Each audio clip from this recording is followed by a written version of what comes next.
to Super Sport Garage Podcast. I'm Lee. And I'm Caden. And we welcome you to today's topic, the brands that we feel that are pioneering the super and hypercar industries. And the brands that also pioneered it in the past. Correct. And leading on to the future, like you said. But also, before this episode starts, make sure to go follow us on Spotify and go check out my YouTube channel, Super Sport Garage. There will be a link in the description to both. And along in the description, there will be links to all of our information and all of our, information. When I say information, I mean all of our sources and stuff, like always. But Yep. Okay, so when Caden proposed this topic, it's actually from Caleb, who suggested the topic from the comments. Shout out to him. We were going to just debate back and forth on who we feel the innovators really were, but in my opinion, it's hard to understand who the innovators are without understanding a little bit of the history as to why we have supercars and hypercars. Auto racing began shortly after the invention of the internal combustion engine in the 1880s. The first automotive race was in France, and it was a 50-mile race with an average speed of 10.2 miles per hour. Just flying, barely able to keep it on the track. And then again, these cars aren't built that well, so you probably couldn't. And auto racing was the beginnings of the super and hypercar industries. And that's why everybody wants to go faster and faster, like the game Need for Speed. Starting with the internal combustion engine, we wanted to go faster and faster. In the early days of auto racing, the vehicles were raced by their owners. They were built by their owners, and they were raced by their owners. Thus, you hear of the owners and racers as opposed to vehicle names. Such as, like, when you hear Ferrari racing, I don't know any of the racers, but, like, you'd have, say, for example, Jimmy John, and it'd be Jimmy John Racing car number, and then that would be your thing instead of Ferrari 458 or something. Because the Jimmy John Racer has subs so fast you'll freak. And then eventually vehicle manufacturers got involved with their own race cars. And they learned that winning races equated to selling cars. Which means more money, which is always going to motivate a company. So the top 10 automakers with the greatest racing history is first Ford, followed by Porsche, Ferrari, Honda, Lancia, Mercedes-Benz, Alfa Romeo, Chevrolet, Peugeot, and Saab. Peugeot? I thought that was Puget. No, that's the sound over in Washington. Oh. I always pronounced it Puget and Saab. So, for me, to determine what brands actually pioneered the super and hypercar industries, we need to look at performance and speed. So for Ford, while Ford is a top automaker with racing history, they seem to place a wall between racing and regular vehicles. Sure, they're too focused on what they do versus what they can do, like the Ford GT. Exactly. Could be better. But. And you've got the Mustang, and that's their fastest car. They focus on automobiles and trucks, and then racing is separate. And then you have Porsche. Oh, and real quick, while we're still on the Ford part, Ford won the 24 Hours of Le Mans in 1969. I think that was the last time, and that's the last time any U.S. manufacturer has won the 24 Hours of Le Mans. Yeah. Which is an issue. It needs to be fixed. So when I look at the second biggest name in racing, which is Porsche, I look at them as building fast cars, but they haven't seemed to jump into the hypercar arena. They've dabbled, like the Carrera GT or the 918 Spider. They've dabbled in it, but it's not something like, oh, we're going to go full force into it. It's just occasionally. Plus, there is a new 918 successor coming out, along with the LaFerrari successor and a P1 successor, which means the whole Holy Trinity is getting replaced. Yep. Now, I can't wait to see what these look like. And if you've seen the spy cams of the LaFerrari successor, it is a good looking car. And they added a huge wing. We might talk about it in the future, but it's a good looking car. For me, Ferrari was the pioneer of the super and hypercar. This doesn't mean that they dominate the industry right now, but they were the pioneer. In 1924, Enzo Ferrari was made an official racing driver of Alfa Romeo. And in 1938, Enzo Ferrari founded his own car company. On the 25th of May, 1947, Ferrari won the Rome Grand Prix. And incidentally, where does Ferrari's red come from? I don't know. Where is it? Is it Modena? No, that's just the name of some of them.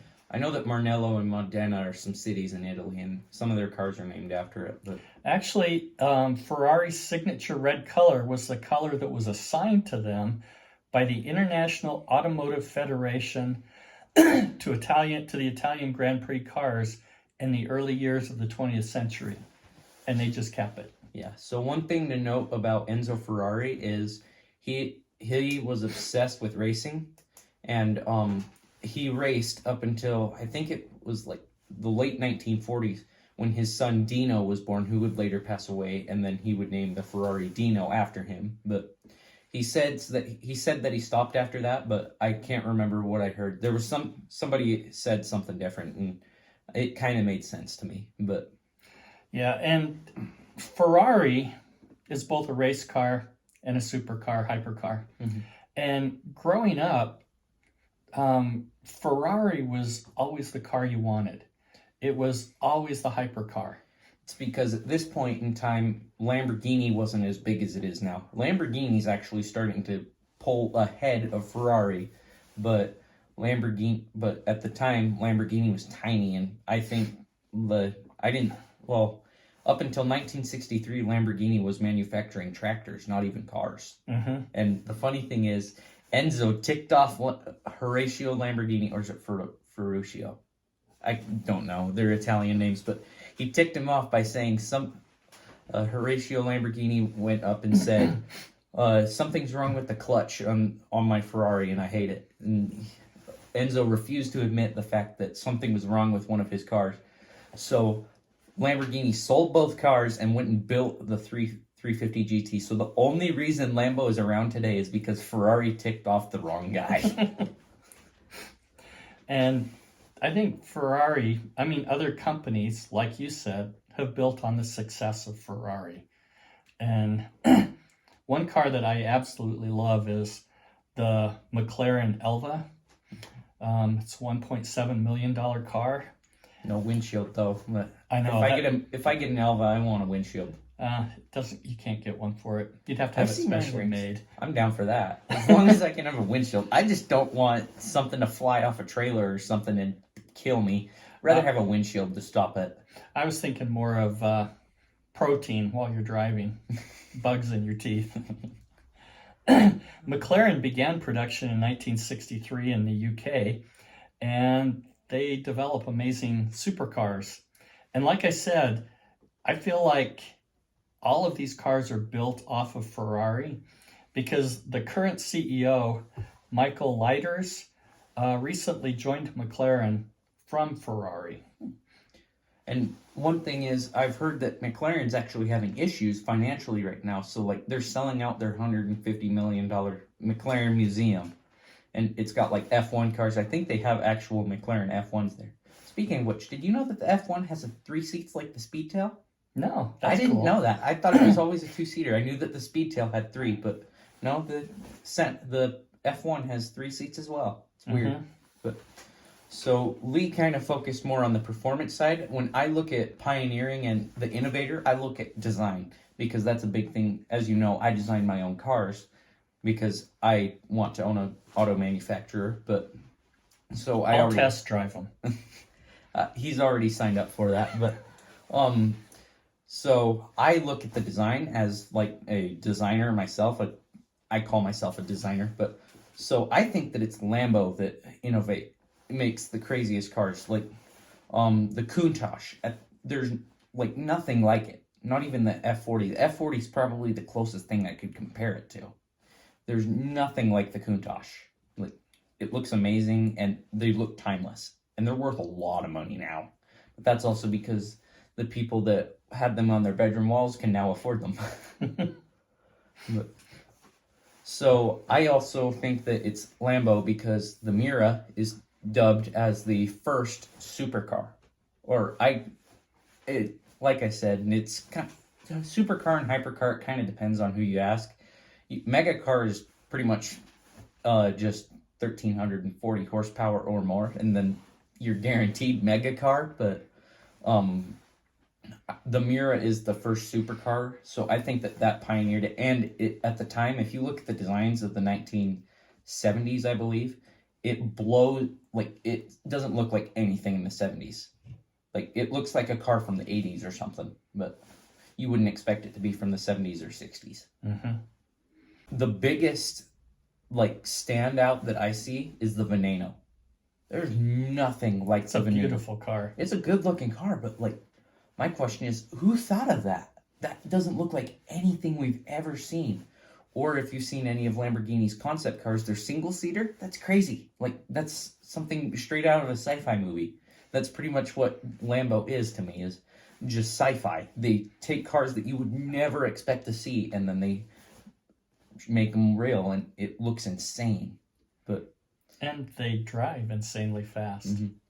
The concept cars don't, as far as I'm aware. But, so also, I just wanted to hit on this real quick about the past 2 episodes. Go check those out if you haven't seen them already. But, about the new Aventador successor, the LB744. So one thing that, if you know this about Lambo, this will actually give away some of the design, is when Lamborghini unveiled the Reventon while they were still producing the Murcielago, and the Murcielago was going away, the Reventon looks like an Aventador. Then the Aventador came out 2 years later. So that's giving away, that's what they'll do, is they'll have a hypercar that'll kind of mimic what the next car will look like. And I think that the new Lamborghinis that we're going to cover later is the Revolution and the Authentica, which when I wrote this down, I actually forgot that we didn't cover it. We were going to, but these new Lamborghini hypercars, if you're on YouTube, I'll put a photo of them right here, but they give away designs. If you look at the 2 of them as the Reventon, and you look at the new Aventador successor as the old Aventador. So it'll give away designs a lot more, and you can see a lot of similarities in the cars. Well, you're seeing a lot of progression in the design, because when they come out with a car, it's been in design for 5 or 6 years?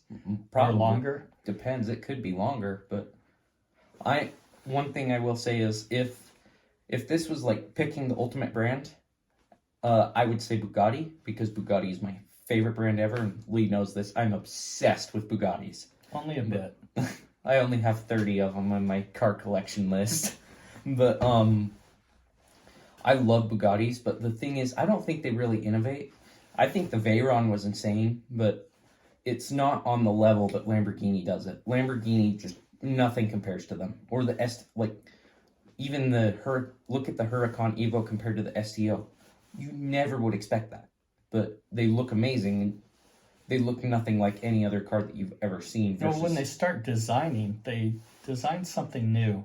Bugatti has the same look and feel. Yeah.